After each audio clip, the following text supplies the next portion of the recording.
सबसे पुरानी पार्टी बताने वाली कांग्रेस एक बार फिर से उस जगह पर खड़ी हो गई है जहां से उसे ये तय करना है कि उसे अपनी पुरानी प्रतिष्ठा फिर से कायम करने के लिए किस दिशा में चलना है।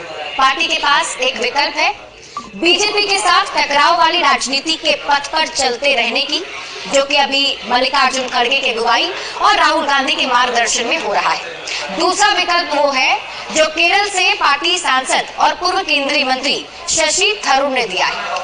थरूर ने कहा कि एक पार्टी के तौर पर हमें अपने भविष्य की ओर देखना है, सिर्फ अतीत की ओर नहीं।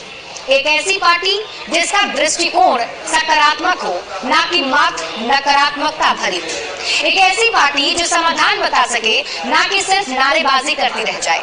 थरूर ने जो कुछ कहा वो इस वजह से ज्यादा महत्वपूर्ण है कि उन्होंने उस गुजरात की धरती पर पार्टी को जगाने की कोशिश की है जहां गांधी और सरदार पटेल दोनों की भूमि है। दिलचस्प बात यह है कि जब पटेल को बीजेपी ने सियासी तौर पर भुनाने में कोई कमी नहीं रख छोड़ी है, तो कांग्रेस को भी अब इस ओर देखने की आवश्यकता महसूस होने लगी है।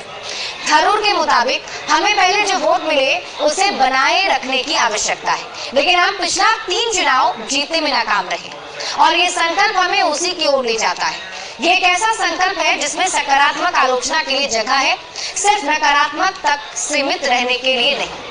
2 दिनों के कांग्रेस अधिवेशन में थरूर के ये विचार कांग्रेस के राष्ट्रीय अध्यक्ष मल्लिकार्जुन खड़गे और लोकसभा में नेता प्रतिपक्ष राहुल गांधी की लाइन से ठीक उलट है।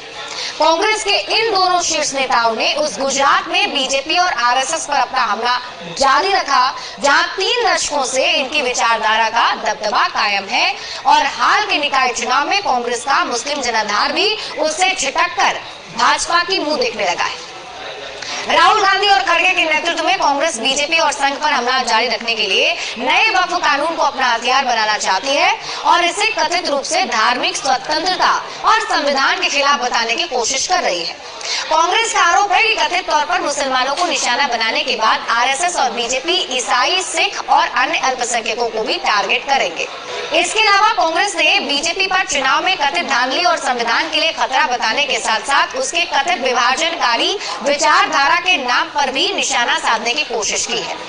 कांग्रेस का दावा है कि उसका राष्ट्रवाद लोगों को एकजुट करता है, जबकि बीजेपी का जो कथित राष्ट्रवाद है वो राष्ट्रवाद नहीं बल्कि वो नफरत है और पूर्वाग्रह से भरा पड़ा है। अब सवाल है कि आखिर किस राह को चुनेगी कांग्रेस। अब कांग्रेस पार्टी को तय करना है कि भविष्य में किस रास्ते पर चलने का संकल्प लेती है।